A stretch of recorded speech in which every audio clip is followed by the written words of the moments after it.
બનાસકાંઠા કાંકરેજ તાલુકાના મુખ્ય મથક શિહોરી હાઈવે રોડ ઉપર ટ્રેલર ચાલકે એક 21 વર્ષીય યુવકને ટક્કર મારતા ઘટના સ્થળે મોત. મળતી માહિતી પ્રમાણે કાંકરેજ તાલુકાના મુખ્ય મથક શિહોરીથી ડીસા તરફ જતા નેશનલ હાઈવે રોડ ઉપર આવેલ રતનપુરા બ્રિજ પાસે એક 21 વર્ષીય યુવક ડાભી રોહિતસિંહ હઠુભા જેવું જઈ રહ્યા હતા. ત્યારે પાછળથી માતેલા સાંઢની જેમ બેફામ દોડતા ટ્રેલર ચાલકે અડફેટે લેતા રોહિતસિંહ ડાભીનું ઘટના સ્થળે મોત થયું હતું અને ટ્રેલર રોડની સાઈડમાં પલટી ખાઈ જતા ચાલક ટ્રેલર મૂકીને ભાગી છૂટ્યો હતો. આ અંગે મૃતકના પિતા ડાભી હઠુભા પંજીભાએ શિહોરી પોલીસ સ્ટેશનમાં ટ્રેલર ચાલક વિરુદ્ધ ફરિયાદ નોંધાવી હતી અને મૃતકને શિહોરી ખાતે આવેલ સરકારી હોસ્પિટલમાં પીએમ અર્થે ખસેડવામાં આવ્યો હતો.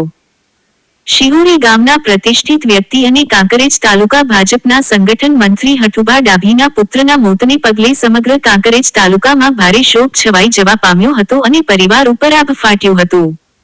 મૃતક રોહિતસિંહ ડાભીના હજુ સુધી લગ્ન પણ લેવાયા નહોતા અને આખરે કાળનો કોળિયો બની ગયો. પરિવારનો લાડકો દીકરો અચાનક ગુમાવી દેતા સમગ્ર શિહોરી ખાતે અરેરાટી ફેલાઈ છે.